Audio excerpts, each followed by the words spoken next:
کچھ پولیس افسران ایسے ہوتے ہیں جن کی وجہ سے پولیس کا سہرا ہمیشہ بلند رہتا ہے۔ موت میرا پیچھا کر رہی ہے اور میرا مقدر بھی گولی ہی ہوگی۔ یہ الفاظ تھے کراچی آپریشن کے ایک مرکزی کردار پولیس انسپکٹر ذیشان کاظمی کے، جنہوں نے کراچی پولیس میں اپنی تھانے داری کے ایک دہائی سے بھی کم عرصے میں غیر معمولی عروج اور زوال دیکھا۔ انکاؤنٹر اسپیشلسٹ یعنی پولیس مقابلوں کے ماہر پولیس افسر ذیشان کاظمی کراچی آپریشن 1995 کے دوران پولیس مقابلوں میں جرائم پیشہ افراد کے علاوہ مختلف سیاسی جماعتوں سے تعلق رکھنے والے درجنوں افراد کو ہلاک کرنے کی پے در پے کارروائیوں کے باعث کراچی میں دہشت کی علامت بن چکے تھے۔ سابق وزیر اعظم ذوالفقار علی بھٹو کے صاحبزادے اور سابق وزیر اعظم بے نظیر بھٹو کے بھائی میر مرتضیٰ بھٹو کو قتل کرنے کے کیس میں عدالت سے مفرور ہونے کے بعد اسے پولیس کی ملازمت سے بھی برخاست کر دیا گیا۔ اسی مفروری کے دوران 12 اکتوبر 2003 کو کراچی کے فیروز آباد تھانے کی حدود میں ایک کچرا کنڈی سے ذیشان کاظمی کی تشدد زدہ لاش ملی جو گولیوں سے چھلنی تھی۔ اس کے ساتھ ہی اس دبنگ پولیس افسر کے باپ کو بھی افسوسناک انداز میں ہمیشہ کے لیے بند کرنا ہوا۔ دوستو، ذیشان کاظمی کو ایک متنازع پولیس افسر بھی کہا جاتا ہے۔ ان پر ایم کیو ایم اور دوسری سیاسی تنظیمیں اپنے کارکنوں کی ماورائے عدالت پولیس مقابلوں میں ہلاکت کے الزامات بھی عائد کرتی رہی ہیں۔ جس دور میں پولیس والوں کو چن چن کر ٹارگٹ کلنگ میں مارا جا رہا تھا، روزانہ شہر کے مختلف علاقوں سے پولیس اہلکاروں کی تشدد زدہ بوری بند لاشیں مل رہی تھیں، کراچی میں قتل و غارت گری کا بازار گرم تھا، اسی وقت ذیشان کاظمی پولیس میں بھرتی ہونے کے بعد اپنے چند ساتھیوں سمیت اپنی جان کی پرواہ نہ کرتے ہوئے اس دہشت گردی کا جواں مردی سے مقابلہ کرنے میں جٹ گئے۔ 1996 میں اس وقت کی حکومت کی تائید اور بھرپور مدد حاصل تھی۔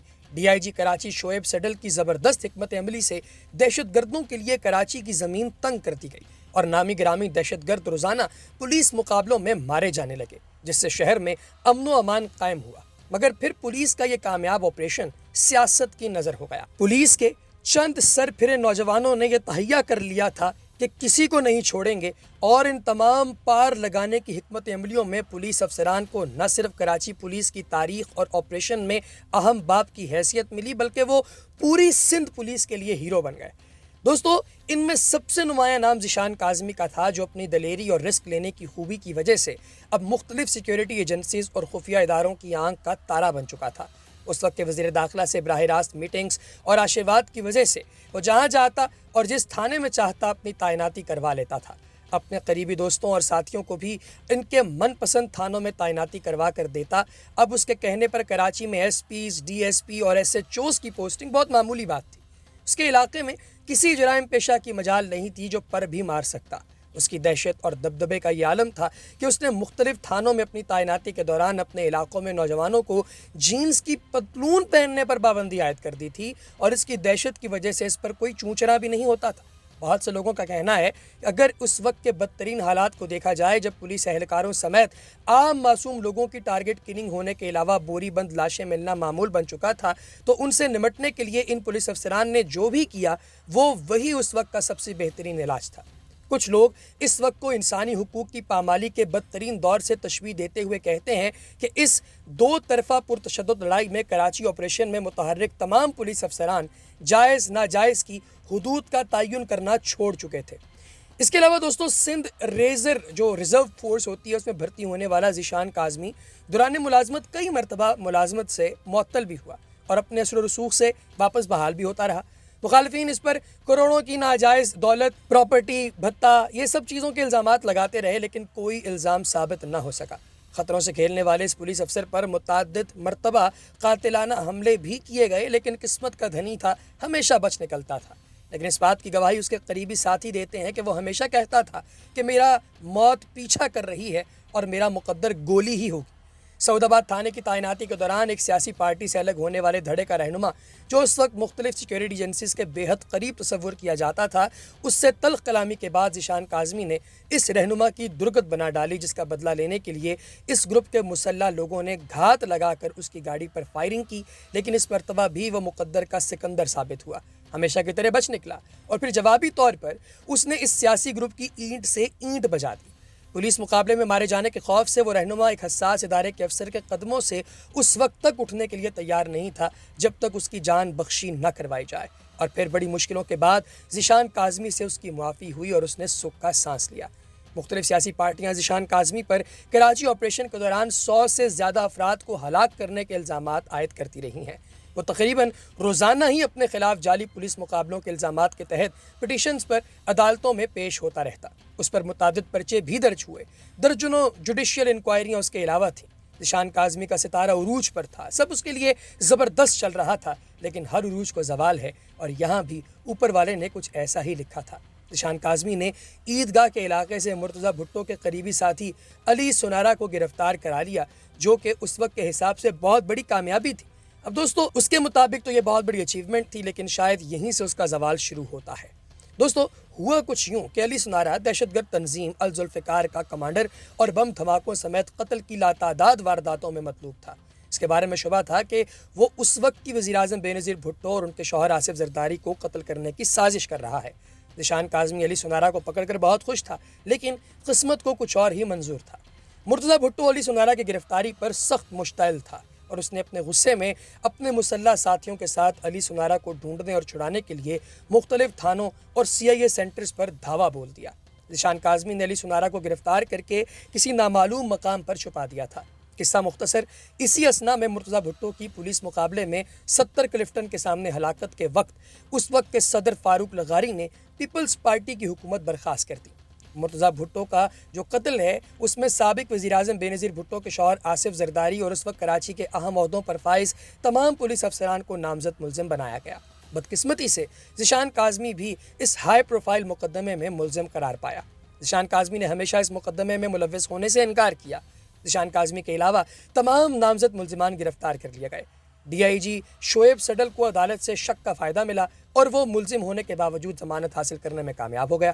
ذیشان کاظمی نے عدالت میں سامنا کرنے کے بجائے روپوشی اختیار کر لی، اور جب تک زندگی رہی عدالت میں پیش نہ ہوا۔ اسی بنا پر ملازمت بھی جاتی رہی۔ دوران روپوشی اسے اپنے برے حالات کا سامنا کرنا پڑا۔ سیکورٹی فورسز اور خفیہ اداروں کی آنکھ کا تارا کہلانے والا پولیس افسر قانون سے چھپنے کے ساتھ ساتھ اپنے لاتعداد دشمنوں سے بچنے کے لیے مارا پھر رہا تھا۔ جن دوستوں پر زندگی بھر اس نے احسانات کیے تھے، وہ اس کا فون بھی نہیں اٹھانا گوارا کرتے تھے۔ اپنے اچھے وقت میں کچھ لوگوں کے ساتھ بزنس انویسٹمنٹ کی تھی، وہ لوگ بھی ہڑپ کر گئے، کیونکہ ان کو یقین تھا کہ اتنے بڑے کیس سے اب یہ بچنے والا تو ہے نہیں، تو اب اس سے ہم لوگ اپنی جان چھڑا ہی لیتے ہیں۔ ذیشان کاظمی اپنی ملازمت کے شروع کے دنوں کے دوست اور بدنام زمانہ ڈان شعیب خان سے روپوشی کے دنوں میں بھی رابطے میں تھا، اور اس کو معلوم تھا کہ شعیب خان اب ایک بڑا آدمی بن چکا ہے، جس کے تعلقات سیاستدانوں، فوج، پولیس، ان سب کے سینئر افسران، ججز اور ہر شعبہ خائے زندگی کی اہم شخصیات سے ہے۔ شعیب خان ہمیشہ اس کا مسئلہ حل کروانے میں اس کی مدد کرنے کو یقین دلاتا رہتا تھا، جو کہ اس کے بس کی بات ہی نہیں تھی۔ شعیب خان کو جو لوگ جانتے ہیں انہیں اچھی طرح علم ہے کہ اس کی شہرت شروع سے یار مار کی رہی ہے۔ اس نے ہمیشہ اپنے قریبی دوستوں کو دھوکے سے ٹھکانے لگایا، جس کی مثال پیپلز پارٹی کے رہنما منور سور وردی کی ٹارگٹ کلنگ اور بھولو قتل کیس ہے۔ شعیب خان کے تعلقات مختلف جرائم پیشہ افراد سے تھے، اور اس کی دوستی شہید بھٹو گروپ کے علی سنارا اور نیاز ٹالانی کے ساتھ بھی تھی۔ علی سنارا کے علم میں جب یہ بات آئی کہ شعیب خان کی ذیشان کاظمی کے ساتھ دوستی ہے، تو اس نے پلاننگ کی اور شعیب خان کو اس بات پر راضی کر لیا کہ وہ کسی بہانے ذیشان کاظمی کو بلا لے تاکہ وہ اپنا بدلہ لے سکیں۔ وہ سمجھتا تھا کہ ذیشان کاظمی بھی مرتضیٰ بھٹو کی موت کا ذمہ دار ہے۔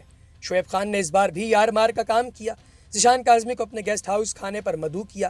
ذیشان کاظمی بہت زیادہ احتیاط کرنے والا شخص تھا اور گنے چنے لوگوں پر بھروسہ کرتا تھا، اور شعیب خان بھی اس کے بھروسے مند لوگوں میں سے تھا۔ گیسٹ ہاؤس پر اس رات پہلے سے علی سنارا کی ٹیم ویٹرز اور باورچی کے روپ میں موجود تھی۔